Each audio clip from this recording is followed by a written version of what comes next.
Hello, and welcome to The Storied Human. I'm Lynn Thompson. My guest today is Andy Campbell.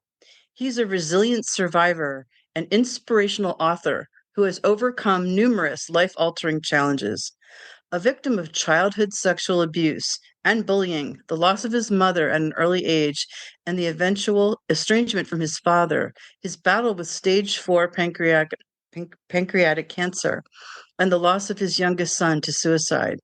Despite enduring multiple surgeries, grueling chemotherapy treatments, and the tragic loss of his youngest child, Andy has demonstrated remarkable strength and perseverance. Through his experiences, he has developed a unique perspective on resilience and the power of his 15 core beliefs. Andy lives with his wife and remains actively engaged in the lives of his three remaining adult children as he continues to support his family while managing his own health challenges. His book, Overcoming Life's Toughest Setbacks, shares the principles that have helped him navigate life's darkest moments, offering hope and guidance to others facing adversity undefined. Welcome, Andy. I cannot believe Welcome. Thank you, Lynn. It's a pleasure to one be of here. those one of those things would put somebody under. I mean, one of those things would be tough, and you somehow have not only gotten through those things, but you've written a book to help others. So, really excited to dig into this with you. Thank you. I'm glad to be here, and I hope that it's my sincere hope and prayer that something in our conversation will encourage someone who is going through a difficult situation and wondering if they can continue or, can they put it back together again. So that's my hope, and I appreciate the opportunity. I'm so glad to hear you say that because I really like the idea that our words go out there and we don't know who's listening, and that we can help somebody be inspired by your story. They can hold on listening to what you've been through. I'm really glad that you said that. So, where do you want to start? Oh, well, I guess maybe I just kind of set the context of how Okay. these 15, uh, what I call my core beliefs, but these kind of 15 principles that I, over time, just collected. I would look at a situation that I had been through and would say, well, how did you get through that? Like, what were you doing? And I'm a visual learner, so I have to kind of think in pictures. And I can't remember, like it's hard for me to remember like long stories, but I could remember a phrase. And so I could kind of have this meta phrase that to me represented something, a lot more information. And that way, when I ran into a problem again, I could kind of refer back to it.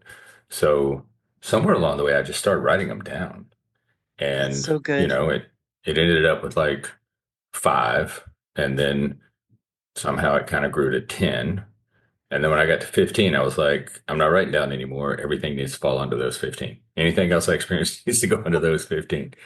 Um, some I've learned decades ago, and some I've learned in the last 2 years, and some I learned a long time ago, but then they took on different meanings over the last few years. Like that, it's like, that still applies, but it just has a different meaning to me today than it did then. So I think one of the things that I hope that your listeners will take away from this is when if they look at the 15 core beliefs or principles, uh, they're really they're designed to fit you where you are and to use them the way that it comes to you that they apply, right? So there's not a one size fits all. It's not like do this, follow these steps. The idea is that someone could be in their situation, look kind of down the list and say, oh, you know what? I'm not being curious enough. I think one of the things I need to do is I need to move from what I think I know to what I really know. And to do that, I need to be curious. And so that's what I'm going to be curious right now. I'm going to go try to find the answer. I'm going to work to find the answer to this question. But they may have a different take on what that Yeah. means. And I think that's great. I don't just think it's fine. I think that's the way it should be. So I won't give step by step. I think it just is contoured and customized in its definition and its meaning to the listener and the reader to apply as they see fit. So when did it occur to you that this would make a good book? Uh, Probably last summer. Hmm. Um, so you know how things kind of stack up on you over the years, and sometimes like you kind of get to a point where the situation you're dealing with is not enough to make you like to kind of make you bend the knee, but the weight of all the things that have happened when this one last thing. So I had to where I work, I'd had to do another round of layoffs. Wasn't a big one, but it was people that I knew and that I cared about the people who I care about the people who work for me. I Hmm. say work for me, report to me, or in my organization that I'm responsible for. And for some reason, that one just really got to me. Like it had been a number, several of them in a row over a year or so. And I decided that just mentally I needed to take and you know, you stack up all these other things, the cancer treatment, the loss of my son. I was just like, I got to have a break. I got to have a break. And so, luckily, our benefits package allowed for a medical leave of absence, and that got approved. And so, I took about 90 days. The first 90 days, I mean, the first 30 days, I kind of wondered why I'd taken the leave, you know, like, you know, and then the next 30 days, I just fell into this deep exhaustion where I think I did nothing but sleep for like 30. It was like everything had caught up with me. You needed So I it. don't It's even so think it was I don't think it was the layoffs that really did it. It was just like that was the straw. one more Uh, thing, right? One more I'm very thing. Yeah. impressed that you knew you needed that. That's unusual. I think that's so good. I think I had come to the place where, um, it was one of those decisions that it was like that quiet voice in your head. And it kind of goes to this principle of there are no hard decisions, there's only hard consequences. And Yep. what that means is, you know, humans will take consequences, their perception of hard consequences from making a decision. They'll take that difficulty and they'll put it over on the decision. And then they'll say, well, this is a really hard decision, when really it's not a hard decision. Right. It's just you don't want to live with the consequences of making the Right. right decision, right? Right. Right. And I felt like that was one of those. Actually, I looked at that and I said, well, like this still small voice is telling me you've really pushed you know, I worked all the way through the cancer treatments. I think Oh I took off gosh. maybe I think I may have taken off a week when my son passed away. Um, you know, like part of it was just working kept me, you know, kept my mind on something, especially like during the cancer treatments and stuff. I needed something to kind of, I mean, yes, my family was enough to live for, but I needed something to kind of occupy me, give me a reason to get up out of the bed, you know, because Right. your Yeah. Yeah. family will say, hey, you need your rest. When what I needed was something to say, no, you need to get up, you know, and do something.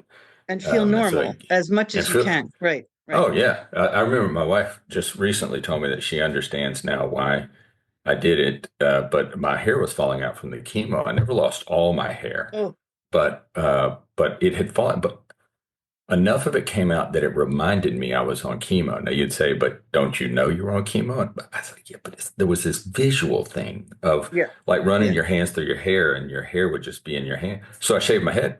I was just like, I'm not dealing with that. My wife's like, why'd you shave your head? You haven't lost all your hair. And I said, it's the process of losing the hair that's getting to me, right? And I Yeah. need to stay in a, go ahead.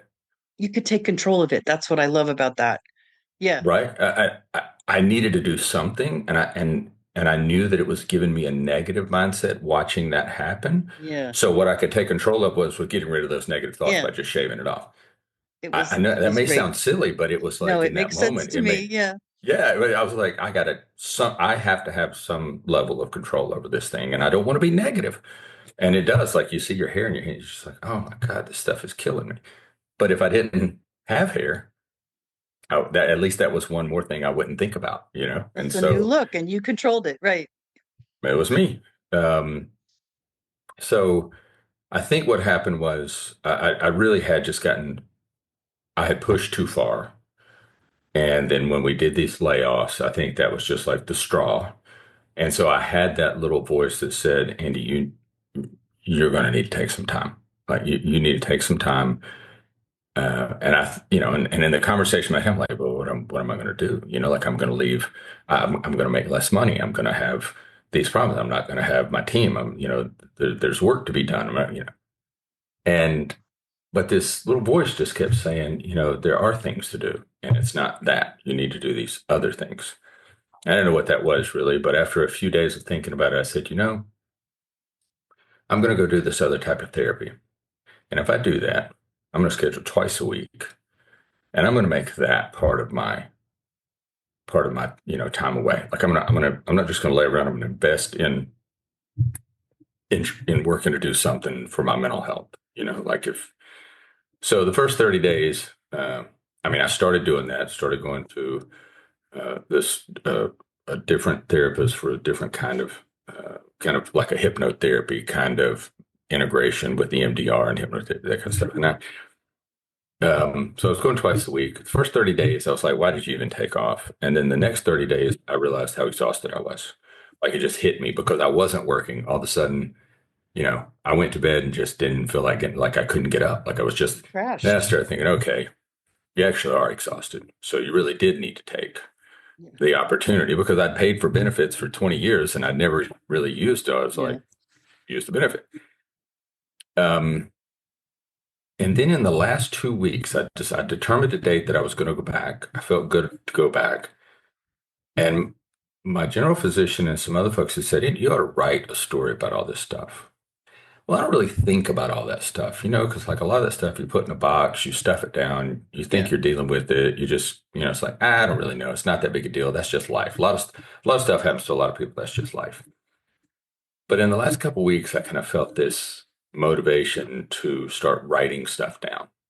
And I had the 15 core beliefs. Like I'd already jotted those down, like I Yeah. had those on paper.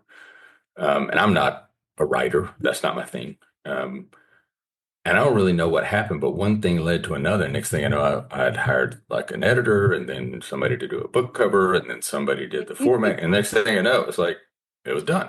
And so literally from like start to finish, I think it was like 12 days, and No way. I put it up on Amazon and, something like that. It was before I went back to work. So I think it Wow. was certainly less than 3 weeks. And so I, you know, I didn't want to write about particularly every instant, like every event or everything that had happened. As I started to work on it, I thought,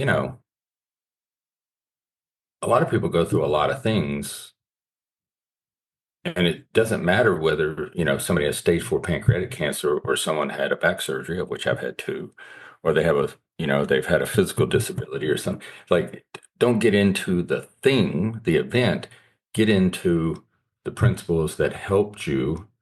There was a point at which in my cancer treatment, I'm in a cancer trial still, but the first part of that was I did an immunotherapy along with a drug, and I still take the drug. But the immunotherapy, kind of a funny story. The immunotherapy, they said you're in the trial of the arm of the trial where you'll do 4 rounds of the immunotherapy, and then it'll stop, and then we see what happens. And I said, well, in the other round, they just keep going on and on. Like I do mine once every 3 weeks, but it's only 4 times, and they do theirs every 2 weeks, and they just keep going. And the doctor said, yeah. I said, yeah, yeah. I said, well, why? Why do I got to stop after 4 rounds? Why can't I keep going? And she said, well, after 4 rounds, we lose some of the trial participants. And I said, you mean like they just quit? Like you lose them? Like you don't know where they are? Or what? And they said, no, we know where they are. They're just in the morgue. And I was Oh my like, God. oh, so like four, they go, yeah, five is, we don't have a lot of people that come back from five. So we determined four is, I'm like, okay. And they said, well, most people, don't be surprised if you get past one or two and like we have to take you off of it. Don't be surprised. I said, okay.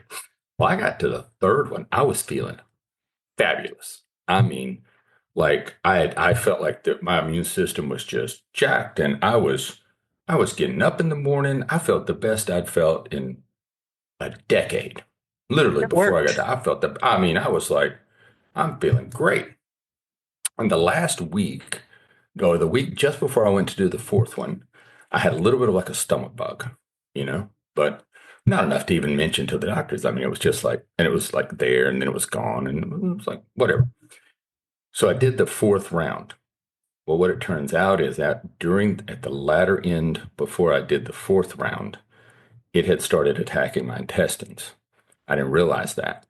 And it wasn't that big. It wasn't that bad. It was just like, and it had kind of gone away. It was like there and then it went away.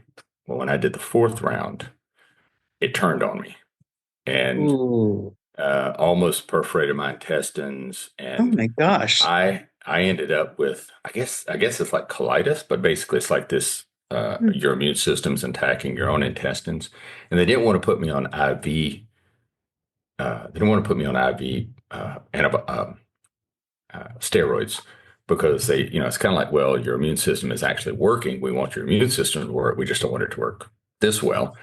Um, but I ended up having colitis, which meant going to the bathroom between 15 and 20 times a day for over Oh four gosh. months. For over 4 months. That will change your life. I actually had a surgery to have to repair, like, because you're not designed to Oh, do that, honestly. no, no. Um, but I guess what I'm saying is you go through those things and then you start thinking about, I didn't want to relive those in the book. I didn't want to like go through all those details.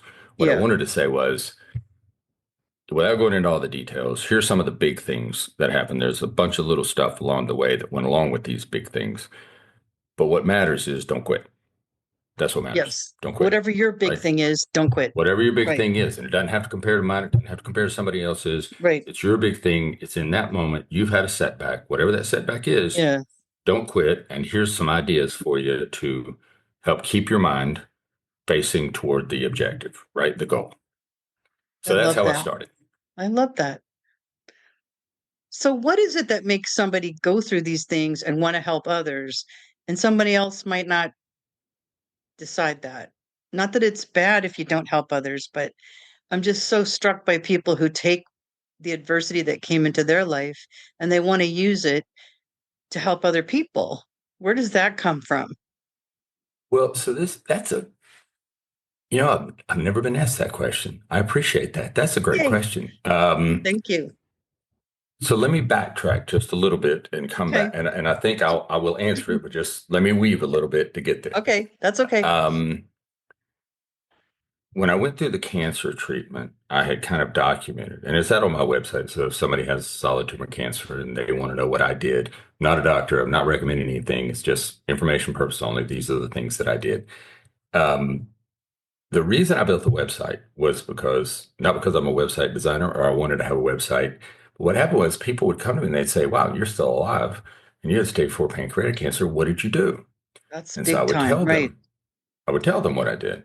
Yeah. I do acupuncture every week when they take the port off and I feel awful. I do guided imagery every week to help me deal with, clearing toxicity out of myself, and it doesn't matter to me if all these things are in my mind. To me, that's kind of the point. My mind needs to like be unlocked and do some things that medicine can't do, right? Like do its own set of kind of healing and things that we don't even understand what the mind can do. Because I had a doctor, an oncologist one time say, "But Andy," I said, "you ought to tell your patients to do some of these things I'm doing, guided imagery, acupuncture."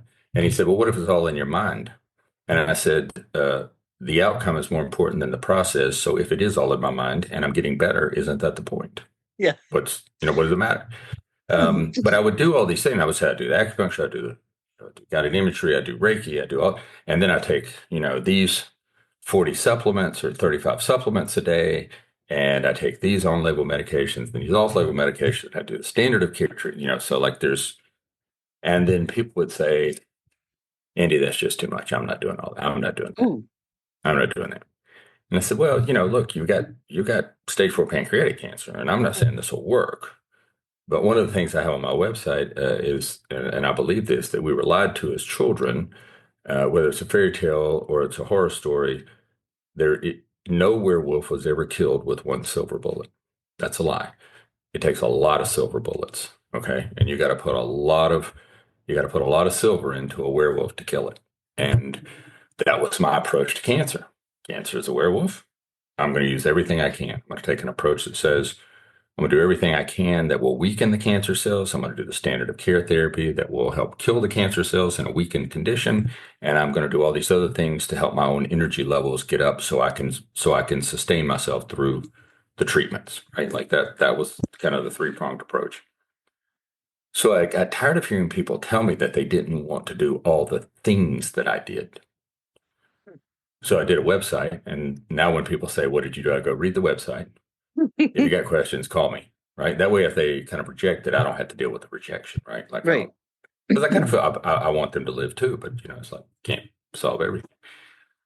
So I was actually kind of resistant to doing this. A few people had told me you should write it down, and I was just resistant. It's not that I didn't want to help people, but I had tried. I thought I'd worked to help people, and they had just said, no, I don't want to do all that. So I was like, well, Mhm. I don't want, I'm struggling to keep my own self positive. I don't need to hear your negativity in this thing, Yeah. right? Like Yeah. I don't want that. That's when it dawned on me that I could do this without talking about the things that I did, right? Oh. I could just talk about the philosophy of why I did things without getting into the things, right? So I could talk about being insatiably curious instead of saying, I found all these supplements that would weaken cancer cells, right? I could say, whatever, whichever one, thinking versus knowing. I could say, well, I worked through curiosity to know how a cancer cell worked and what was needed and how the mechanics of it worked. But instead of saying all that, I just kind of say, one of the principles is if you think you know something, then that means you don't know it. So work to know it, right? Like know as much as you can to help yourself. So that's kind of how I decided I wanted to share it, but I needed to find a way that I could share it. And someone could say, well, that doesn't apply to me. I don't want to do that. And it didn't kind of bother me Right. personally. And so this was my way to say, okay, we won't talk about specific things. It doesn't Yeah. matter what your setback is. Let's just talk about the principles. Yeah. I like that. It's like you raised it up a level so that everybody can relate to it. Right.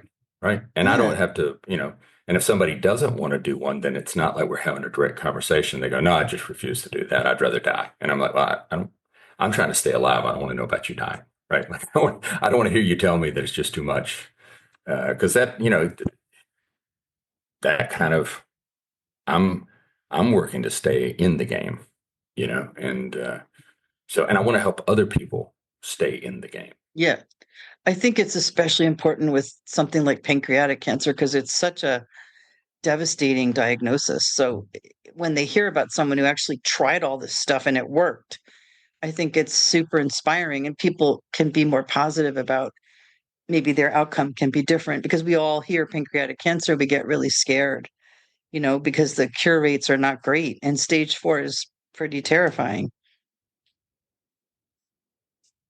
Yeah, it's my physician. I just love the guy. I really do. I mean, he really exemplifies all the characteristics of of these principles. And he told me one time. He said, Andy, you've got about a 1% chance, as it was then on the total population. You got about a 1% chance to make it 5 years. You got about a 3% chance to make it 3 years.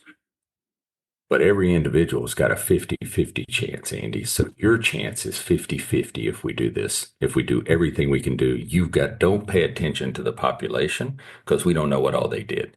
I love But that. your chance is every individual has a 50-50 chance. You make it or you don't. If you don't, then you go into the bigger population, right? But he said, don't discount your chance is 50-50. And Yeah, I thought, I'll take 50-50. that's pretty great. That's really good. You had a good attitude and you were curious and you were willing to try all kinds of things. I had breast cancer in 2018 and it wasn't really very bad. I almost feel funny sometimes saying I had breast cancer because people, they go through radiation and then they have chemo and it's a long drawn out thing. I was very fortunate. It was caught really early, but I did some of the things that you're talking about. Like I definitely did mindfulness and I Yeah. talked to my cells and I drank smoothies that were immune boosting and I had a Yes. great positive attitude. I was able to because of where I was in my life. I mean, I think about that a lot. I was able to meet this challenge with this really upbeat, positive attitude. And the radiologist in particular said, I've seen people do so much better when they have your attitude. So Yeah. there's like a whole like laundry list of things that you can tell people that really do help. And I also learned people say, how do you get through this? Or, recently somebody was diagnosed, one of my friends. And I said, the only piece of advice that I had was the thing that worked for me was because I'm a worrier and I was worrying way Mm. ahead and thinking of all the things that could happen. And somehow I was okay. I was like able to say, like, no, no, just worry about the next appointment. Just the next Yes. appointment. We're just going to do the next step. We're not going to worry ahead of time. And that's really shocking because worry is my middle name. So did you have that approach, like, just one step at a time? So, Lynn, like that is this is almost like synchronicity. Okay. So, because when you say that, it literally is like I too, like I think of myself as I prefer to think of it in positive terms. I am a risk mitigator. Okay. I don't worry. I'm a risk mitigator. I mitigate risk. Hey, I A lot like of that. people, a lot of people, translate that to so you worry a lot. And I was like, well, pretty much. Um, but this really kind of the diagnosis for me was so overwhelming. It Like, is. so when I got it, I had some stomach pains. And it's actually a blessing that I had the stomach pains Yeah. because otherwise it would have gone undetected until there would have been no coming back from it, right? Mm. But I had these stomach pains, and I went in, and my physician said, "Well, I think you got a gallbladder problem." He gave me some medicine, and he goes, "I think it's a gallbladder problem. Let's go get an ultrasound." We got the ultrasound, and I could tell by the tech's face Oh, that something wasn't right. But of course, she wasn't going to say anything. That afternoon, they called me and they said, "Andy, we found some lesions on your liver, and so it's liver cancer. So we're going to send you for an MRI." And I messaged my physician, and I said, well, this is bad, but at least it's not pancreatic cancer because oh my that's really God. bad. Oh, The next day, they got the results from the MRI. They're like, well, it's really bad. oh, And and I went to his office, and he was explaining what happened. And Lynn, I'm telling you, I turned into like a puddle. I couldn't. He gave me some medication. They took me to another exam room, had me lay down. I mean, like I was. It all just hit me at one time. Like I'm going to die a horribly painful death. I'm yes. never going to see my wife or children again. Like everything I'd hoped to accomplish in my life is off the table now. Like I was 53. Like and my It's mother and her devastating. sisters had died in their 50s. My mother died at 53. So I had this thought in the back of the mind that I was going to die before I turned 54. I just had this thought. And so when he gave me that diagnosis, it just like, I just completely fell apart. But what happened, I think, after that, because it was so overwhelming, I kind of ended up where what you just described. It actually, to a certain extent, took a lot of weight off my shoulders. Yeah. I was like, well, for the first time in my life, I literally have no control. The old And control even thing. and like the semblance of control doesn't even exist. I Yeah. can't control how my cells function. I can't control, well, So what I could do was I could go to the appointment. I Yeah. could listen to my doctor. People say, you're fighting cancer, and I said, that's the one thing. It's the first time in my life I haven't fought something. I actually didn't fight it. I was just like, other people and other things will have to fight this. It's too big for me. I Right. can't. Like I can't comprehend. I understand what you're saying, but I can't comprehend it, right? Like Yeah. it's too much. And so I kind of came to that. It just happened. I can't tell you how it happened. I can't tell you Yeah. like I went through some deep thought process. It was just like all your worry is for nothing right now. You Yeah. don't control it. You're not going to be the one that all you're going to receive the chemotherapy. You're going to receive the acupuncture. You're going to receive the guided imagery. But look at all these people are going to be fighting the cancer. Yeah. All these That's people so are going to be good. fighting the cancer. You're just going to be a participant in the process. If they tell you to take some supplements, you'll take the supplements. If they say do this treatment, you'll do that treatment to the best of your ability. But I really found it It was so strange, Lynn. It was like the weight of the world somehow went from crushing me to Yeah. like one day it just kind of floated off. And it was like, either you die or you don't die. It's like you got 50-50 shot. But the only thing you can do is decide to participate or decide not to participate. Yeah. But you will not be actually fighting the cancer. And I don't know why, but that just That did it. kind of makes me emotional still, but it was Yeah. just because I didn't plan it. I didn't try to. I didn't go and meditate at it. It was just like I never had something that was so overwhelming that I just had to kind of go with it. And I thought nothing could ever be worse. I have learned to never say things could not get worse Mm. because then I found my son. And he had told us when he was 9 years old, that he had decided he thought the best thing for him to do was kill himself. Oh my And, God. Lynn, he'd never been on the internet at that point. He didn't know, he'd never had friends that had killed themselves. He didn't have friends whose parents had killed themselves. Later in the years, it's like, how did you come to? They said, he was one of these highly intelligent people, high IQ people, and you know, before he died, he was fluent in Latin, writing, reading. When he did the ASVAB, he thought he might go into the armed services. When he went did the ASVAB, they said, "Man, you scored off the charts on language and Arabic, Mandarin, and Vietnamese." And his grandfather had spoke Vietnamese. That's his grandfather was this big corn-fed farm boy from South Alabama, whose life was so bad he volunteered to go to Vietnam. That's how bad his life was. And when he did the ASVAB, they said, "Son, you don't know a lot. You haven't even graduated high school, but we think you got a propensity to speak Vietnamese, so we're sending you." And so he did.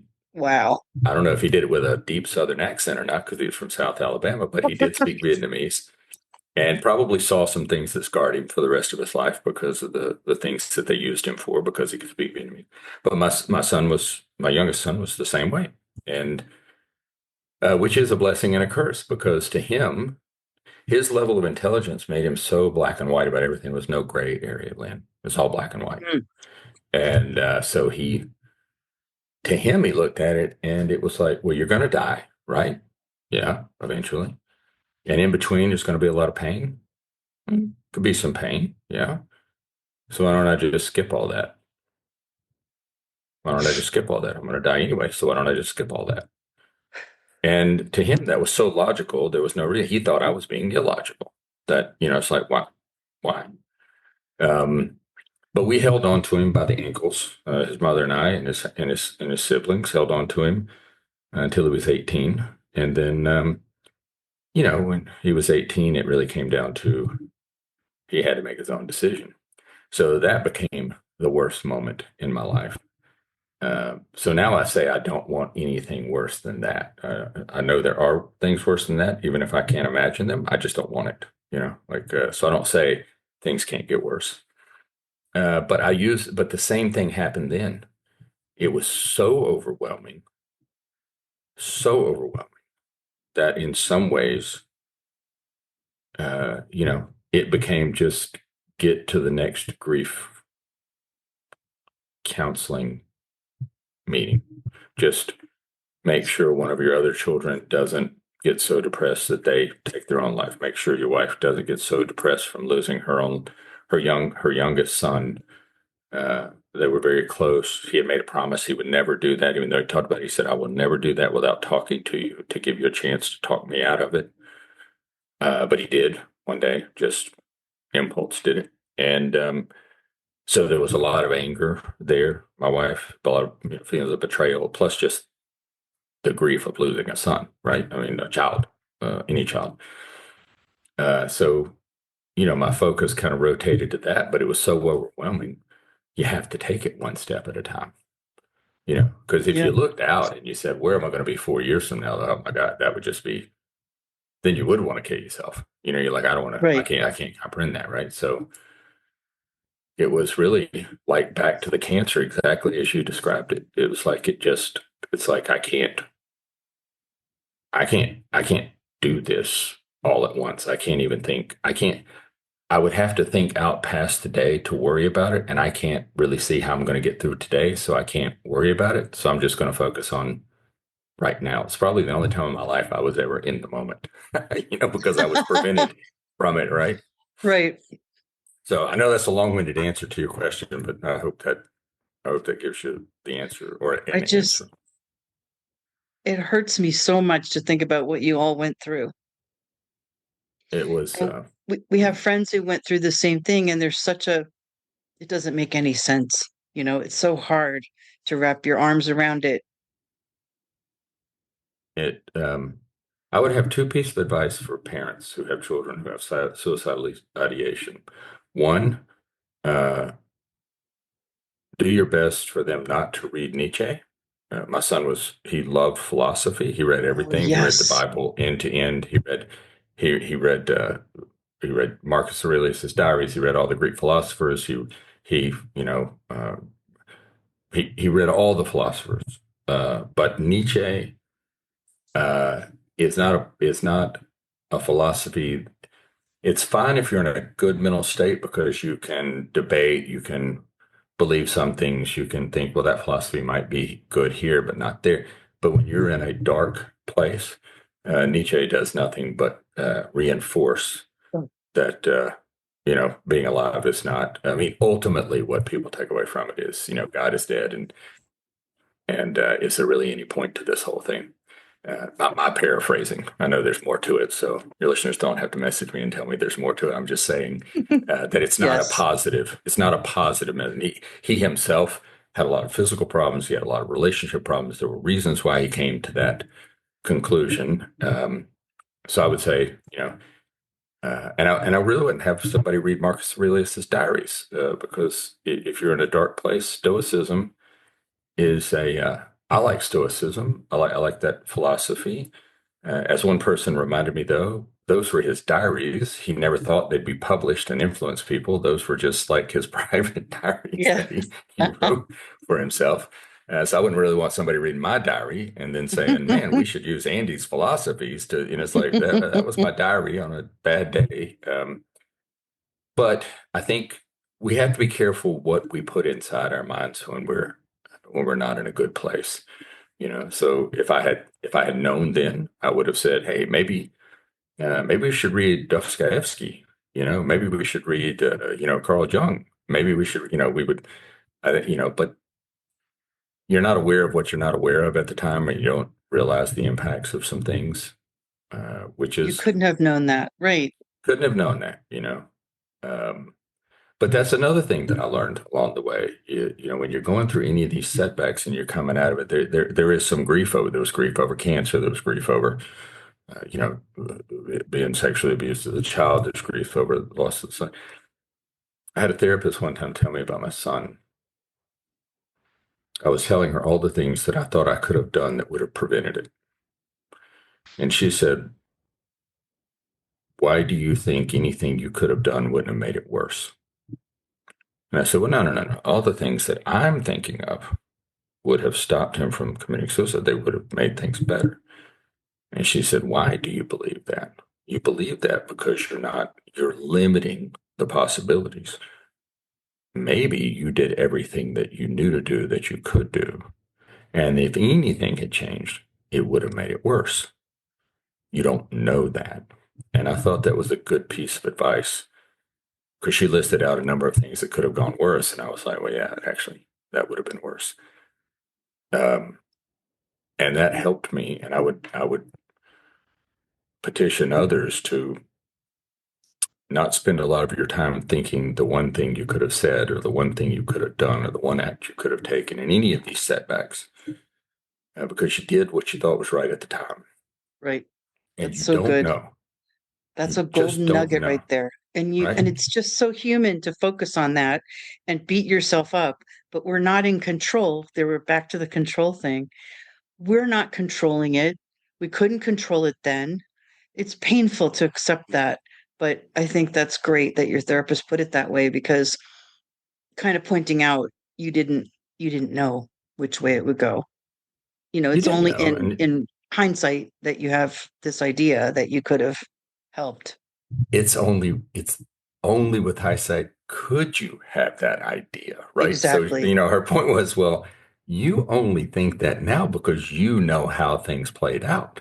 Right. But if you didn't know how things played out, the reason you didn't think about this is because you didn't know how they were going to play. Like you're caught in this thing where your mind is like, "Oh, I could have done it." She's like, "No, you couldn't Circle. have." Yeah. It's this, yeah, get out of the loop, And This happened to our friends. The mother was particularly hard on herself, mhm. and she wanted all kinds of explanations, and she really put herself through the ringer. Went to the police and wanted more details, and it was very unfortunate. Um, I get it. I totally get it. It's like a very human thing to do, but we have to realize we're not in control, and we didn't know, and we did the best we could. My mother was a therapist, and she said people are doing the best they can at the time with what they know. Well, and there's things I know now, I've heard about this technique and I've started reading this book um, called the Emotion Code. I don't know if you've heard about it, but I think it's a really helpful process. And I've thought to myself, man, if I could have gotten Heston into this process, and then I have to remind myself, Andy, you didn't know, like that would be impossible. It's almost this June will be 4 years, and you're just now finding out. Yeah, if he had lived for that long, but he didn't. If he did, then maybe. But I see those things. Going through EMDR, I was like, man, well, he left too soon. He left too soon. So you don't. I work to not spend too much time there. I don't fight myself from going there because I think the more energy you put into fighting something, the more you focus on it. So again, the therapist said, look, you just need to feel it. Like, don't avoid it, but don't stay there. Like, feel it and go. So to me, my wife and I have talked, and she said, on a given day, she would say, I'm just there again. I'm thinking about all these things, what could have done, why I'm angry. Like you're going back through all the stages of grief again, and I shared with her my thought that it's kind of like a hamster wheel, you know. Wow. Uh, Yeah. one of the goals that I've had has been you're going to get on the hamster wheel, don't avoid it. And the hamster wheel just being like going through all the stages of grief, like going through all those same thoughts over and over. Why did it happen? I can't believe this happened. It did happen. Mhm. I'm so pissed off that this happened. Well, maybe I could have done something to, like you just go through this cycle and like you Yeah. said, it's human, it's normal. Like you just, but what I shared with her and what I work to do is accept that I'm going to get on the hamster wheel. My mind's going to go there. I'm going to see a car drive by that looked like his car. I'm going to see somebody someplace that reminds me of him. I'm going to see some food or something will prompt me to get onto the hamster wheel. And so my goal is accept that you're going to get on the hamster wheel. Go ahead and feel the emotions that are there. You're going to feel sad. You're going to feel disbelief. You're going to feel angry. Now just go through it as fast as you can. Go around the circle as fast as you can while feeling it. Don't avoid it because then you got to go around the circle again. So the way to get off that ride is to feel it and truly feel it as quickly as possible. And then get to the place where you say, I don't understand it. It happened. I don't know why. Nothing I can do about it now. And then step off the hamster wheel and go back about your day. And that may happen multiple times a day, but that's kind of my goal in that process is feel it, acknowledge it, don't fight it, and then do your best to get off that hamster wheel as quickly as possible. That's such good advice because I think a lot of us get stuck on that hamster wheel. I am terrified of being stuck on Yeah. the hamster wheel. Right, that actually scares me. It scares me more than going through the rest of my life without him, and kind of there always being there were four children. There are four children. Um, And so, I have to do things like kind of remove the sixth chair from the table, so I don't see that there's an empty chair. I buy place settings in fives, not sixes. Not because he's not there, but because I have to kind of protect myself from Yeah. counting the plates and realizing that there's one missing. Um, but that to me is not as scary. I'm not as fearful of living that way as I am of getting stuck on the hamster wheel because that is a painful place. We are bringing up something for me. I wrote a piece for Medium about sometimes we have to live with not knowing. And Yeah. that's such a deeper truth here. And it's so hard. Oh, Sometimes we just we can explain and we can explore and we can wonder, but sometimes we just have to live with the fact that we don't know. There are things we don't know. We have to make a space for that. yeah. Look, I go into a restaurant right after I was first diagnosed. If we would go somewhere, I would look around and I would tell my wife, I would say like, I wonder how many people have cancer right now in this restaurant and they don't know. Like they don't know. And then I was like, well, why did I get it and somebody else doesn't? I don't know. Like I don't know why I got stage 4 pancreatic cancer. I mean, I'm sure I contributed to it in multiple ways. Um, and I think what you say is so true. With the loss of a child, I think I don't know. Like, why? Yeah. Why did he take that action? Why? That day wasn't that bad. I mean, yeah, he was 18 years old and we had what I thought was a minor disagreement, just not even a big disagreement, right? Right. But that's like a normal day Yeah. with and he had been doing so much better over the last 6, 7 months of his life. And I mean, we could tell that something had changed in the last few days because like the disagreement, you could call it an argument, but it wasn't like, a big argument was kind of odd because we hadn't had that in so long. But Mhm. it wasn't anything that made me think, oh, there's something wrong here. Now, my wife did. She thought there's a look in his eye, something bad's going to happen. And I said, well, then we need to do something. She said, Andy, today is the day he must stand on his own. This is the day that we cannot step in. We cannot step in and hang on to him because there may be a day when we're not here. He's got to make a decision on his own that he wants to stay. And I really thought, I was like, well, I don't like that, but he'll make that decision. And then he didn't make that decision. He made a different decision. And I don't know why. And to Right. your point, we will never know why. Never know why that day. Was it a word? Was it something that had been building for 6 months? Was he just opportunistic? Was it spur of the moment? We won't know. That's And the painful part. Yeah, that's the you're a painful hundred part. percent right. And if somebody out there is going through that, just know you're not alone in that. It Yeah. happens. There's a lot of us with that. My counsel, I think, is what you're saying, though. You cannot get stuck there. You just Right. have to accept you will not know. Don't spend the Yes. rest of your life stuck on the question of why, because Yeah. that one is, if I die from pancreatic cancer, we know why. Right. Why he killed himself, we will never I know. don't know. Can only suspect, but we'll never know the real reason why in that moment he ended it.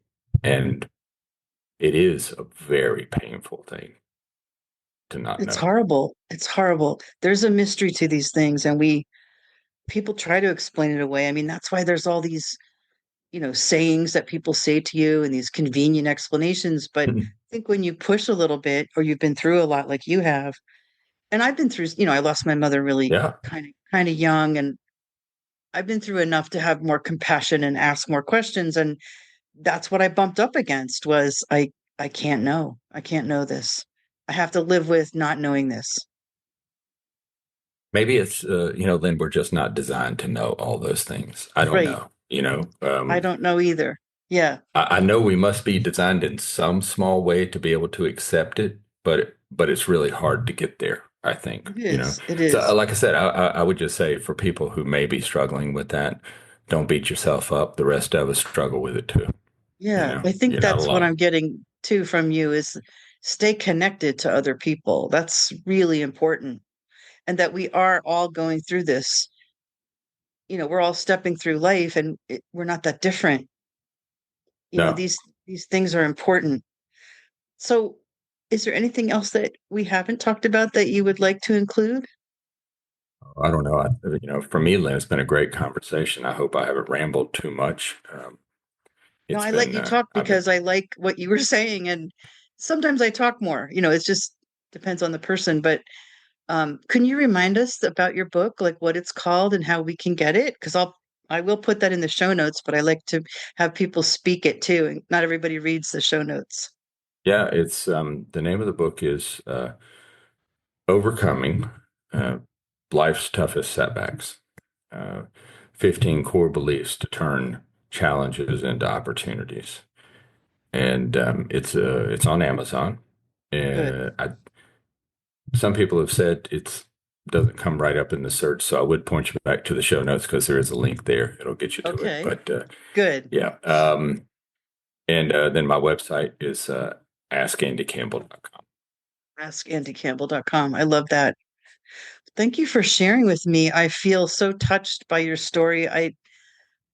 And everything you've been able to move through and your family. I'm just wish you the best. I'm so glad that you shared with us. I know you're going to help people both with this interview and with the book. I just know that you are. So there's that, Thank you. which is a Thank wonderful you. part of this. And thank you for thank you for being here. Thank you for allowing me to. Thank you. I really do sincerely appreciate it. It's been great.